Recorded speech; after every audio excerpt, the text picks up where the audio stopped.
Mi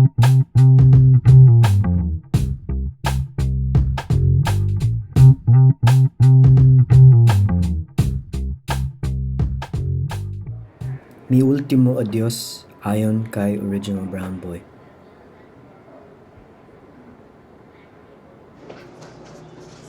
Can I have the fresh pineapple fruit tea, please? Anything else? That's all. You want the regular ice and sugar? Yes. In our and sun moonlight things of Chile, 26 candles on my last call. emboggled minds may puff and blow and guess. Been drunk and in love so much with someone, it made me throw up.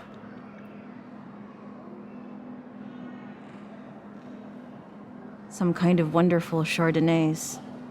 Burn emptiness as ever the rain. Garden, way, time, electrify, beautiful, adjust. Near all said, been, should, and dreams of, that's with soul. What in heaven?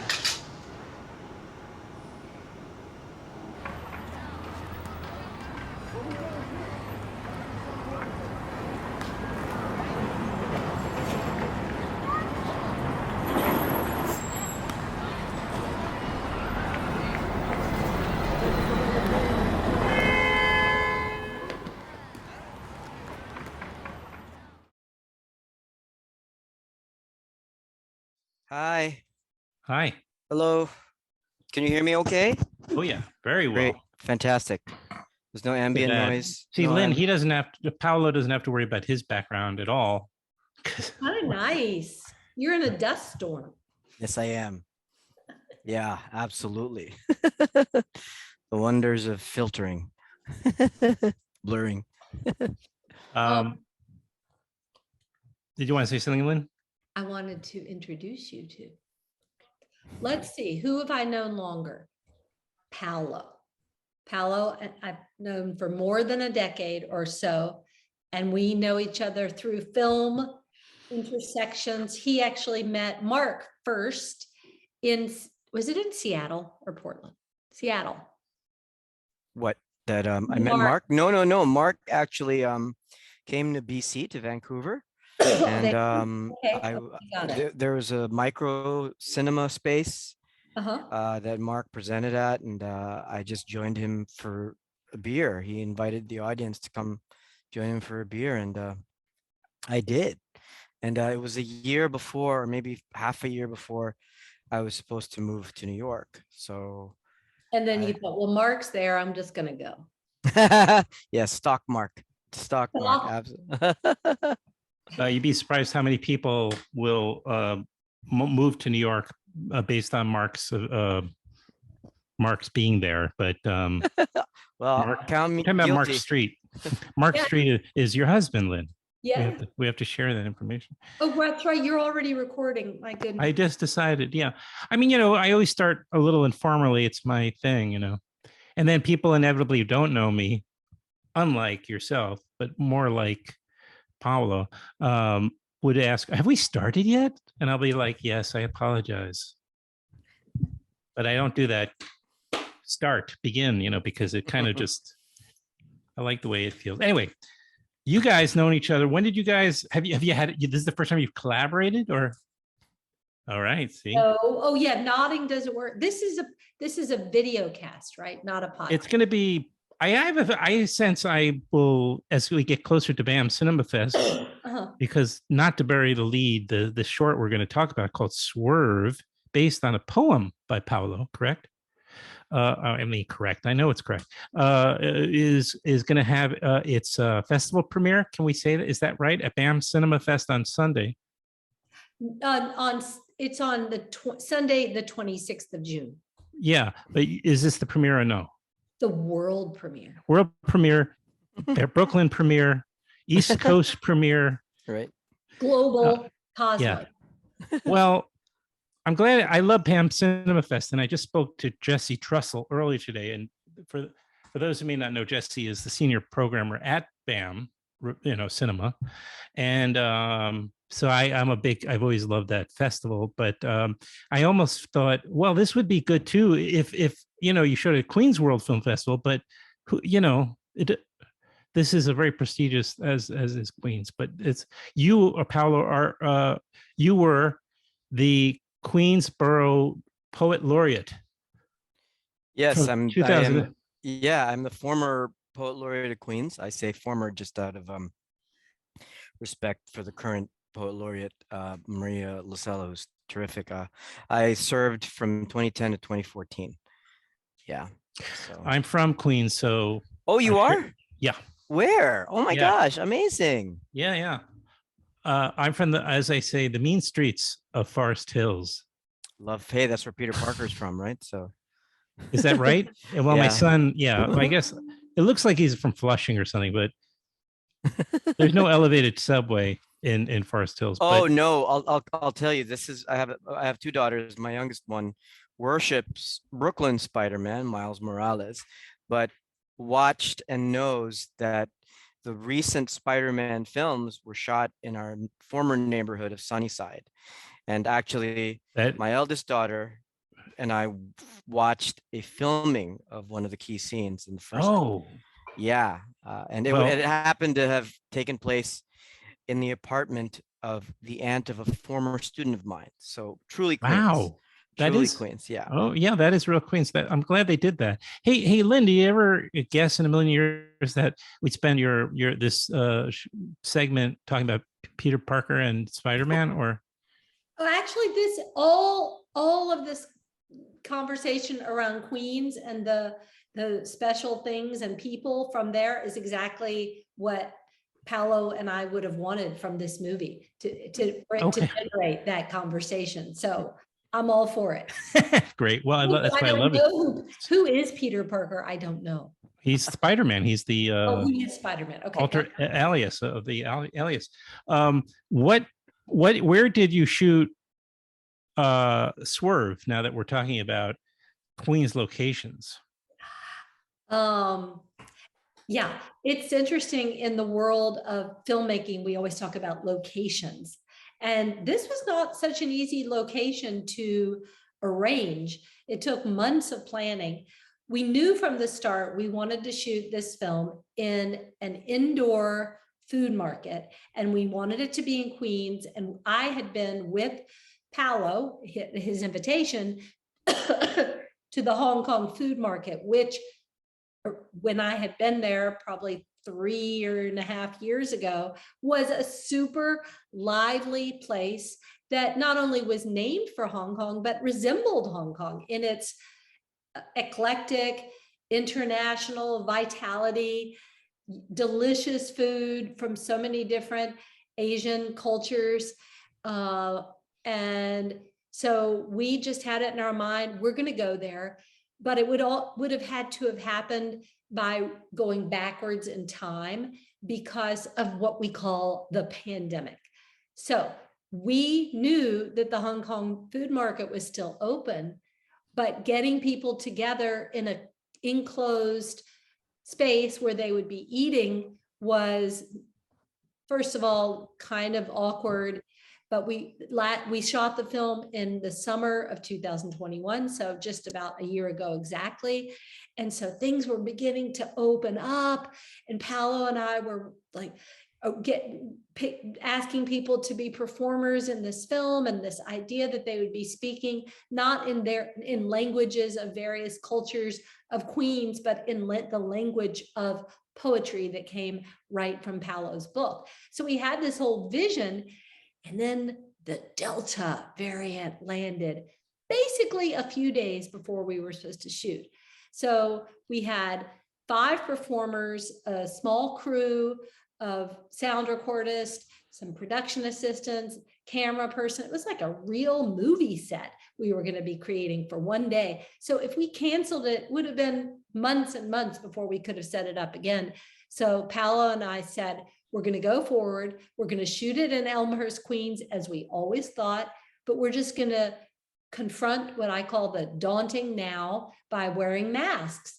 And so all the indoor footage is in masks and the outdoor footage is without masks. but actually it becomes another form of a time capsule. It becomes like an emblem or a relic, not a relic because we're still doing it again now and again, but it becomes not a detour from reality, but a window into that period of time. So that's, we have other reasons that we needed to shoot it in the food market. And part of that has to do with Paolo and my loving the filmmaker Wong Kar-wai, but I'll let him talk about that. Oh, you can keep talking, Lynn. It's yeah. I will just say that the poems that they're based on are from a book that was about to come out, and it came out actually 3 months after we shot this video, this film, and it's a book called OBB, and it's a book that I spent close to ostensibly 20 years working on, and it's kind of a hybrid book. It's a book, I call it a comics poem. It's comics and poetry, but it's also detoured by my constant love of cinema. And there's a sequence there where suddenly in the sea of all these images and text, you have this oasis of just poetry. They look like poems, they're sonnets, but they're sonnets that when I was making them, I was really thinking of film strips, you know, putting them together, collaging and spicing. And so the poets, the poems and the performers performing the poems in Swerve, they're drawing from this sequence in the book. And yeah, I mean, well, initially Lynn and I, obviously it's just such a go-to for us when we're thinking about, right, food court, food spaces. Chungking Express comes to mind, Chungking Mansions, right? But we also come face to face with a couple of considerations. I mean, there's the pandemic, there's the reality of, you know, not quite outsiders, because I'm from Queens and we've frequented the space, but we are ostensibly outsiders and not part of this devastating experience of the pandemic that's obliterated the businesses in the space. I think it was down from 25 businesses, it was down to 4 at the time of the shoot. And then the overwhelming, I would imagine, majority of people that shop there are Asians. It's actually very mixed. Okay. The chief space that we worked with, and we got to know the owner of T-Bar, which is a boba spot. We got to know the owner's young son. That's a boba spot Nice that's frequented. What's that? I said he had a nice small role part in the film. Nice small part in the film, but an important part of the film, because I think the characters all buy drinks from this space. But the local teenagers who are of all different backgrounds, they're Asian, second generation Asian, they're Latinx, they're African American, they're immigrant, you know, African, Afro Latino, and they're also immigrant, mostly Chinese, who frequent the space for boba, and it's actually a center for them to hang out, because the owner's son helps out, and he's also a teenager or in first year college. And so yeah, it's primarily a space that's frequented by the locals who live in Elmhurst, which is a predominantly immigrant space. Yeah, I think I may have been in there a long time ago. Yeah, it had just opened, and I think 5 months later, the pandemic hit. Yeah. Yeah. By the way, not to brag, You can. Wong Kar-wai was on this very show. Oh my God. Really? Sitting Wong in Kar-wai was on this podcast? Yeah, sure. Oh, wow. yeah. It's not just, I mean, Lynne Sachs, Ira Sachs, Isabelle Huppert came on with Ira. Isabelle, she worked with Wong Kar-wai? I'm trying to remember. She's worked with all the greats. So anyway. Wow. Yeah, no, it came on years ago. Well, and it was, it was a surreal type thing. Let me just say, like, Lynn is one of my all-time favorite filmmakers. So I'm going to put Lynn on the spot. Me too. So in light of that, it's not that surprising that you know, you would then mention Wong Kar-wai since Lynn's been on this podcast. So, you know, the greats have been on this podcast. So, But let me just add, not that I'm trying to meet y'all, but Adam was a big part of my film, Tip of My Tongue. He was in it. You might have figured that out. You might have recognized him. So both of you have been in my movies. So we share, let's go down. We share children obsessed with Spider-Man, both from Queens, both been cast members of Lynne Sachs films. yes. I'm sure much more than that. Yeah, I am not. I can't claim to be a poet, less a let alone a poet laureate. Mhm. So what goes into that? By the way, do they contact you to apply? How does that work? By the way, Yeah, I actually, you apply for it and you apply with a proposal. What do you plan to do oh, with your laureateship? And I actually sent in my application at the 11th hour. Mhm. And I got it. You know, it came at a really pivotal time for me. I'm, you know, it was a way for me to provide service and also do what I love, which is curate. And so I really used that laureateship to work with institutions in Queens, like the Queens Library, right, and have poetry programs there, but also Queens Museum, yeah. which has been a terrific partner in a lot of events that I had done as poet laureate and since then. So, yeah. All those institutions are so, essential. And so is that part of your proposal that you were going to work with those institutions, or is that? Yeah, and really to you know, how sometimes, you know, you have really nice concrete ideas, a combination of I would love to work with these institutions, but really it was for me to discover where the poetry is in Queens and to work with those discoveries and bring what I can, my whatever connections I have to bear in, you know, these communities. So One of the exciting parts for me about making this film with Paolo, and the most obvious part was that it had to be shot in Queens. And it really wasn't because you had been the poet laureate. It's because you are so passionate about the Queens community. You love the food. There's nothing Paolo would rather do than take anybody he ever meet to a restaurant in Queens, and not just to eat the food, but talk to the people, see how that restaurant kind of like creates a vibe in the community, you know, on the street. Like every time you think about food, it's totally immersive. It's totally about eating eating up the atmosphere, carrying it with you, not like owning it, but engaging with it. And I felt like this film had to do that, had to like meet you that way. yeah, and I mean it was shot in Elmhurst, right? And in Queens, where you see a lot of businesses when they experience, you know, the devastation of the pandemic, a lot of businesses, rather than fold, decided to turn their businesses into places that provide food for the medical workers in Elmhurst Hospital, Wow. which is located Yep. right down the street from HK Food Court. And I thought.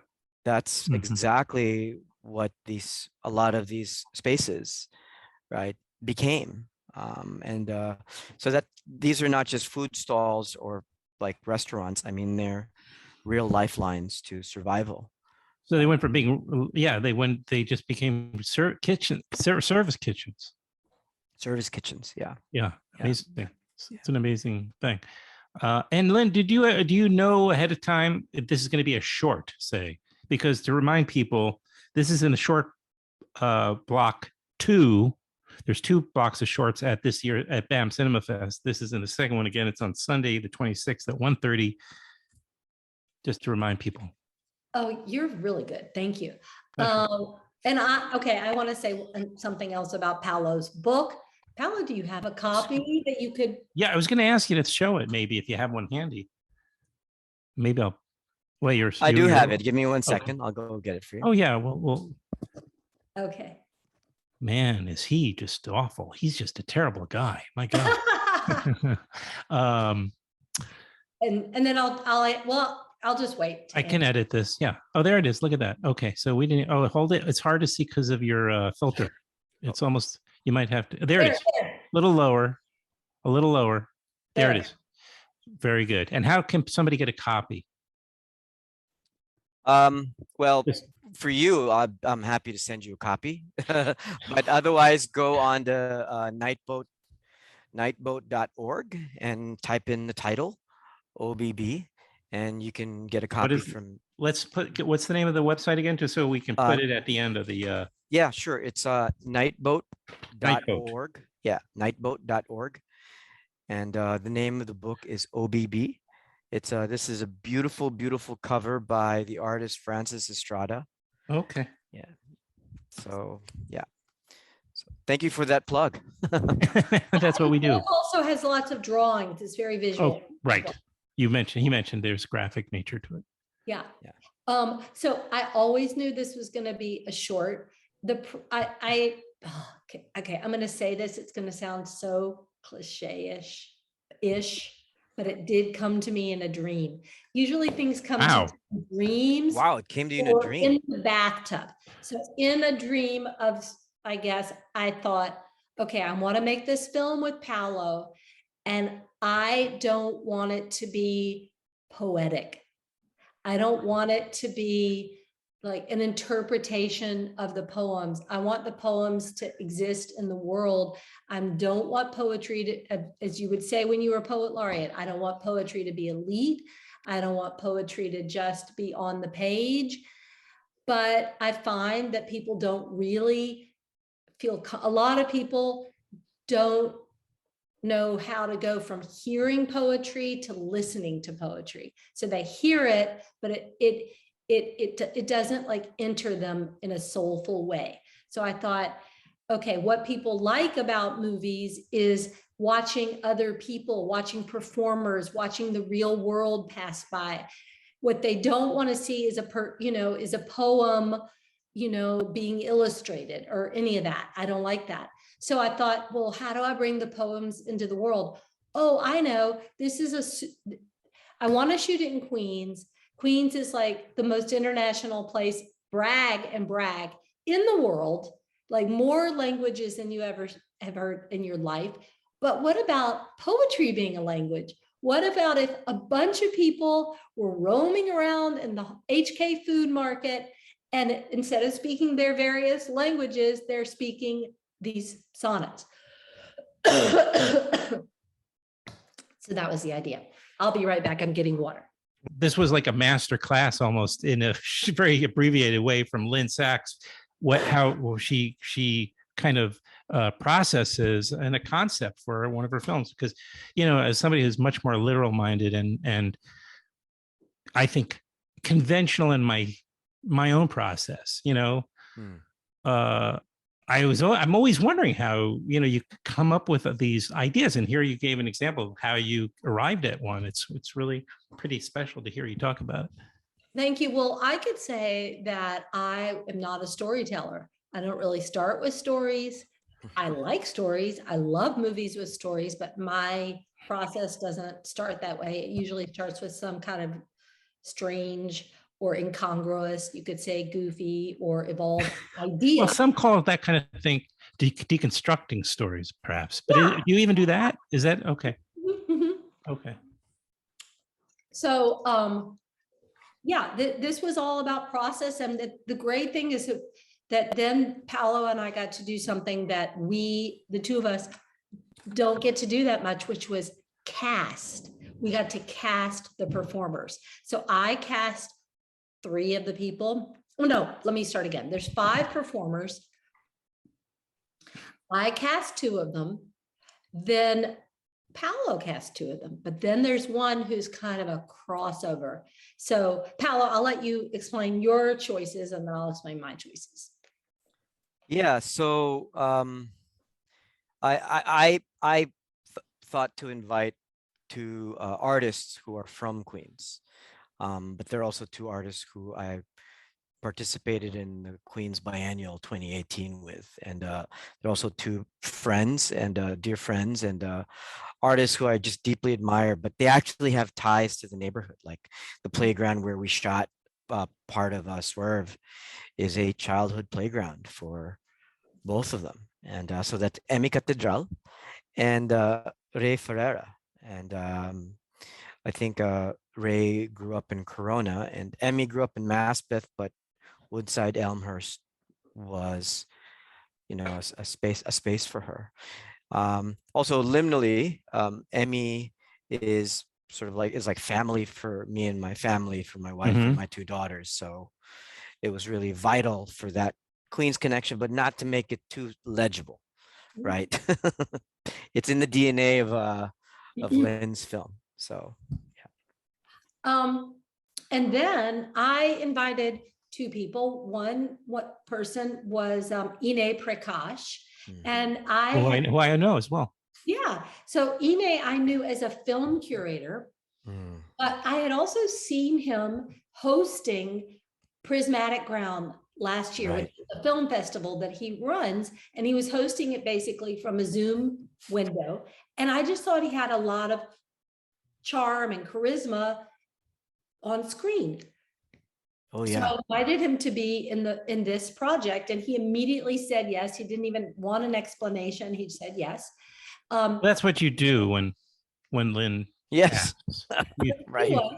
He didn't know, none of them knew how hard it would be, because I asked them to memorize a sonnet, a poem that also didn't use a conventional syntax. Yeah. And I have to say, Ine took it on and just like brought it into his whole body. He really, really started to use Paolo's language as a form of communication, like language is supposed to be. He used it and articulated it and then took the words and spoke them to other people, and it was just magical. Then I said, Ine, have you ever acted before? I said it when we were on the set, and he said, yeah, I've done a ton of acting. I think he's even done some Broadway acting. So, but it was a shock to me. But it all then made sense. And then the other person I asked is a family friend, the daughter of a very dear friend of mine. And her name's Juliana Sass. And she was actually just in a big production in Washington, D.C., which was a breakthrough for her. But I had always wanted to work with her, and I've known her since she's 27, and I've known her since she was an infant. So I just thought it would be wonderful to have her in the film. And then we have a very special person. And I'm going to let Paolo introduce that person, the fifth performer. Yeah. So Jeff Price, I was just, I was watching Jeff's films that I could find online when the pandemic hit. And it was just sort of a recourse for me to reset after a long day of working on Zoom for the last job I had, and just to be inspired. And Can we say who's Jeff is a little, just to give a little background? Maybe so Jeff is a revered, like Lynne, a revered experimental filmmaker, has made films in all the different modes that are possible, feature length, has been a cinematographer, and has recently had a sort of a retrospective, not quite a retrospective, but a series of films of his screened at Spectacle, where he premiered a work that he'd been working on for a very long time, that's situated somewhat in 9/11, but about the growth of his son, like from childhood to adulthood. Yeah. I mean, turns out small community, right? Small world. Lynne knows who Jeff is, and not shocking. I've just been an admirer from a distance. And Lynne just asked me, hey, what about Jeff? Maybe Lynne, you can take it from Jeff's last name?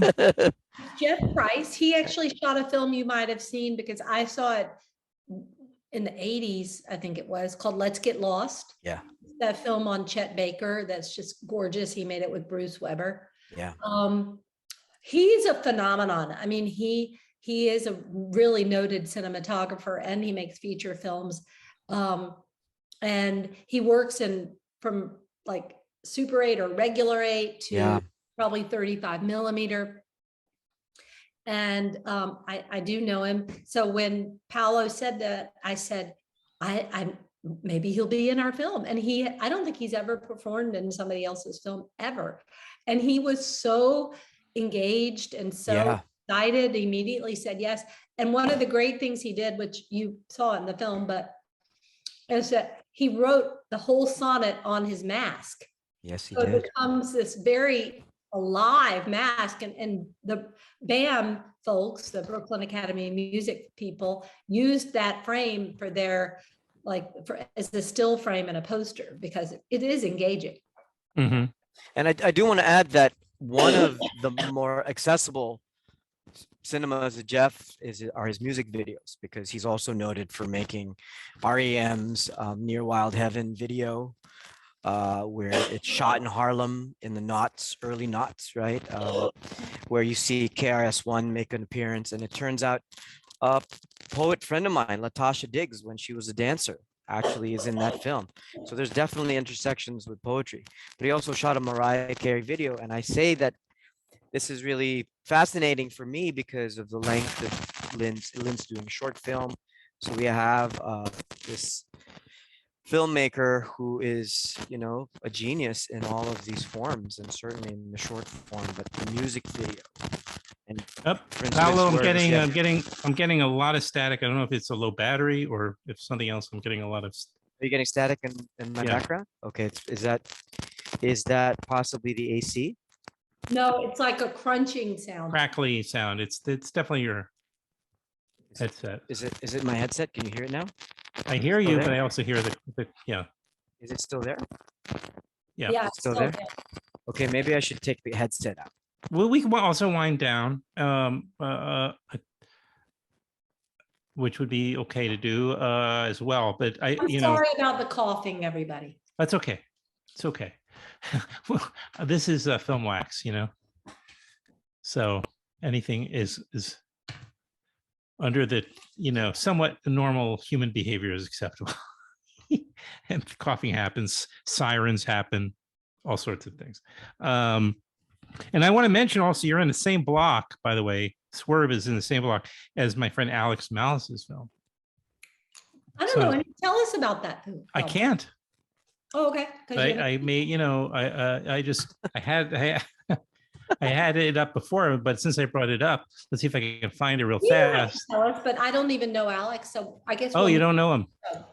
I believe he's part of either he was part of the Meerkat Collective, or the Brooklyn Collective. Okay, or the Brooklyn film. There's another collective. Anyway, but Alex has been around, and his film is called Shut Up and Paint. Okay, we'll see it. So if you if you meet him, just say I said hello. I am coming in a couple of times. My son is now Lynn, who you probably met, right? Mm-hmm. Yeah, he's. I filmed you together. Oh yes, of course. That was many years ago now. Anyway, he is graduating high school, so there's a bunch of stuff coming up this month. So I'll be. Where does he go to high school? Brooklyn High School of the Arts. It's called. Brooklyn High School of the Arts. Okay. Yeah. Congratulations. Thank you. Yeah, my adopted borough, but Queens is will always be home. I do love Brooklyn, I have to say. Yeah, I mean, I'm good with all the the legit boroughs. the ones that are attached to, well, Manhattan is attached. Manhattan's attached by bridges and tunnels, so that counts. Anyway, guys, I don't know if we got to everything. Probably not, but you come back on, and I look forward to getting a copy of OBB, excuse me, which is available if you go to Nightboat.org. Nightboat. My handwriting is unreadable to me. That's not a good thing. .org, and purchase former Queensboro Poet Laureate Paolo Javier's book.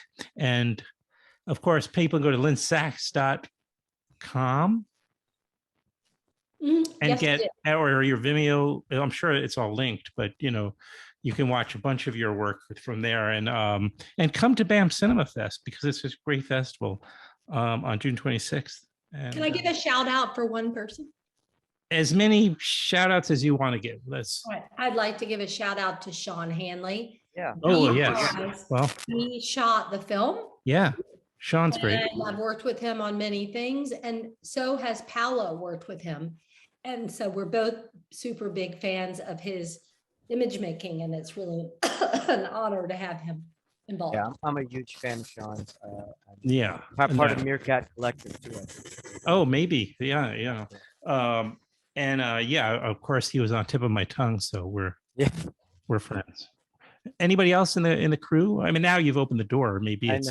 I will say a few other people. Rebecca Shappas did a really great job of editing it. And, actually somebody asked me, how long did it take to make the film? And I say, well, we shot it all in one day, but there were months of pre-production, Right. months planning, and there were like 8 months of editing, showing it, going back and forth.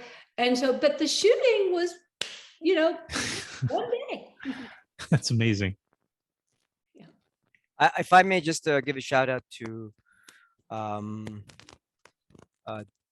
collaborators who helped me with my book, the artists. You want to know about the title, Adam? No. Well, Lucretius is Roman